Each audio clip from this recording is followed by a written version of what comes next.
आपकी जानकारी के लिए बता दें कि राम मंदिर एक बहुत ही महत्वपूर्ण हिंदू मंदिर है और प्रभु श्री राम भगवान विष्णु के 7वें अवतार माने जाते हैं।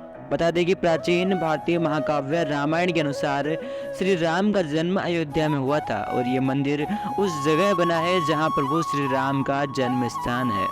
वो राम मंदिर जिसको 1528 में बाबर ने गिरवाकर उसमें एक मस्जिद का निर्माण कराया था। तो नमस्कार साथियों, मेरा नाम रुपेंद्र सिंह और आज की इस वीडियो में हम आपको बताएंगे कि राम मंदिर के निर्माण और संघर्ष की पूरी जानकारी।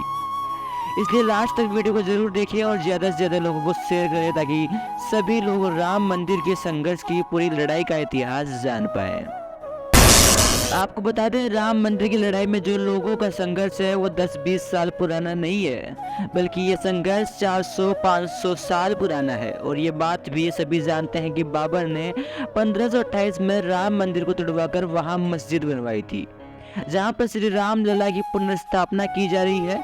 लेकिन ये बात बहुत कम लोग जानते हैं कि मस्जिद बनने से पहले का जो मंदिर था उसका निर्माण स्वयं श्री राम के पुत्र कुश ने करवाया था। और सिर्फ अयोध्या में ही श्री राम और माँ सीता के हजारों मंदिर थे जो बहुत लंबे समय तक वहां बने रहे। फिर इसके बाद 21 अप्रैल 1526 को बाबर और इब्राहिम लोदी में युद्ध होता है और अब 1528 को बाबर की सेना अयोध्या में कब्जा करती है और बाबर के कहने पर उसके सेनापति ने राम मंदिर को तुड़वाकर वहां मस्जिद का निर्माण करवाया, जिसे बाबरी मस्जिद नाम दिया। लेकिन सालों तक किसी ने कुछ नहीं किया क्योंकि उस समय मुगलों का राज पूरे देश में था।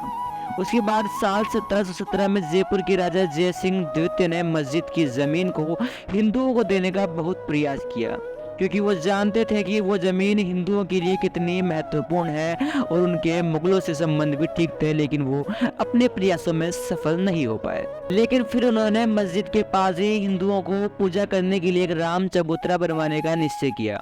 और ये वो दौर था जब मुस्लिम मस्जिद के अंदर नमाज पढ़ते थे और हिंदू बाहर चबूतरे में बैठकर पूजा अर्चना करते थे। अब आप जरा खुद ही ये सोच कर देखिए उन हिंदुओं को कैसा लगता होगा जैसे अपने ही घर से निकालकर बाहर खड़ा कर दिया गया हो।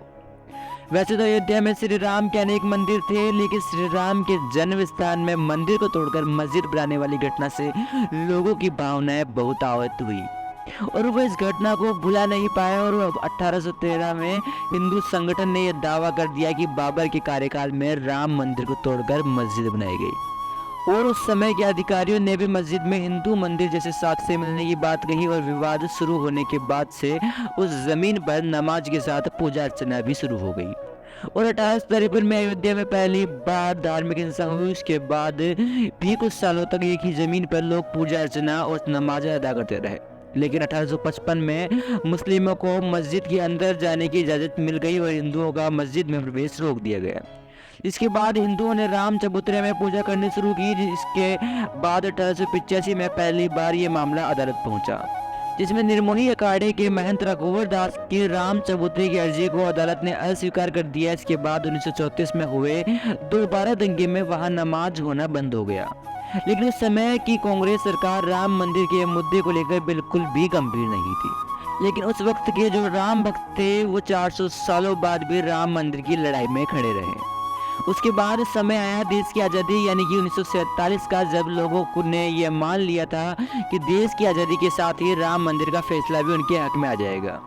लेकिन उस समय के किसी भी कांग्रेसी नेता ने राम मंदिर को लेकर कोई कदम नहीं उठाया। लेकिन बड़ा मोड़ तब आया जब 23 दिसंबर 1949 को विवादित जगह से घंटों की आवाज़ आने लगी और वहाँ पूजा शुरू कर दी गई। इसमें हिंदू पक्ष का कहना था कि श्री राम की प्रतिमा वहाँ प्रकट हुई है, वहीं जबकि मुस्लिम पक्ष का कहना था कि रात में मूर्ति की स्थापना की गई है।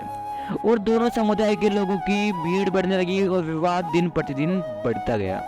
इसके बाद उस समय के प्रधानमंत्री पंडित जवाहरलाल नेहरू ने वहां के जिलाधिकारी के नायर को वहां से मूर्ति हटाने का आदेश दिया, जिस पर के नायर ने इसका विरोध किया और प्रधानमंत्री के आदेश को ठुकरा देते हैं। और सरकार की तरफ से जब उन पर ज्यादा दबाव बनाया जाता है तो वो अपने पद से इस्तीफा देने का निश्चय करते हैं और साथ ही सरकार से श्री राम की मूर्ति को न हटाने की सलाह देते हैं। लेकिन 35 सालों तक हिंदू और मुस्लिम दोनों पक्ष लगातार अदालत में अर्जी देते हैं, लेकिन कोई फैसला नहीं निकल सका। उसके बाद 1980 में केंद्र में बीजेपी सरकार के आने के बाद राम मंदिर का आंदोलन तेज होने लगा। इसमें बीजेपी के साथ साथ संघ और विश्व हिंदू परिषद भी इस मुद्दे में सक्रिय हो गए और 1980 के दशक में ही हिंदू राष्ट्रवादी परिवार संघ परिवार से संबंधित विश्व हिंदू परिषद ने हिंदुओं के लिए इस स्थान को पुनः प्राप्त करने और इस जगह पर श्री राम के बाल स्वरूप को समर्पित एक मंदिर बनाने के लिए एक आंदोलन शुरू कर दिया।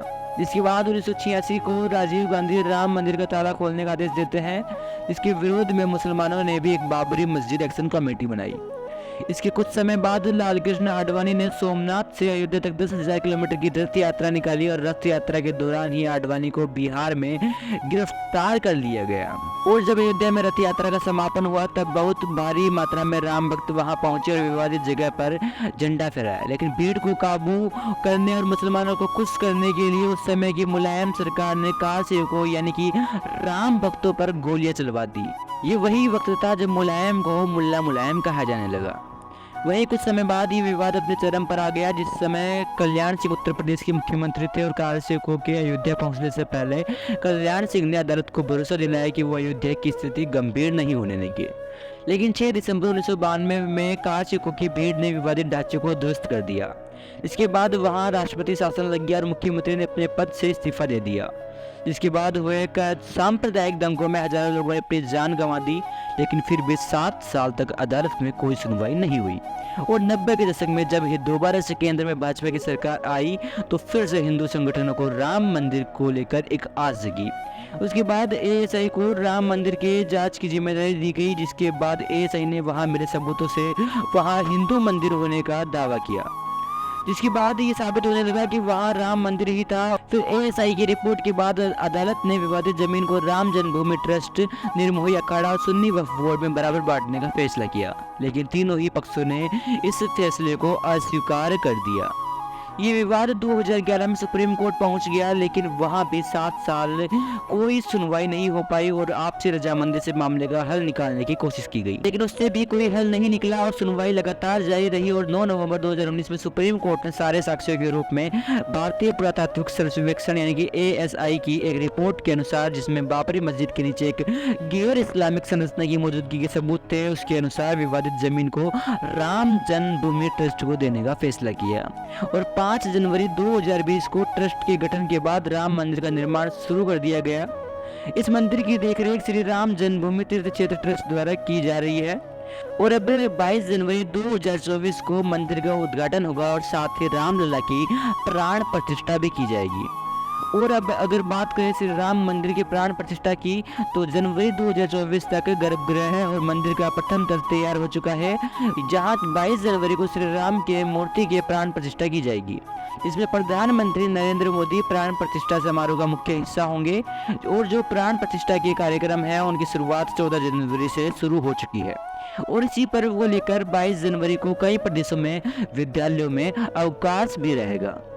इसलिए आप सभी से निवेदन है कि आप अपने घर में 22 जनवरी को दीपोत्सव मनाएं, दिवाली मनाएं और घरों को दीपों से सजाएं और साथ ही उन महान आत्माओं को भी श्रद्धांजलि अर्पित करें जिन्होंने राम मंदिर के संघर्ष में अपने प्राणों का भी बलिदान दे दिया।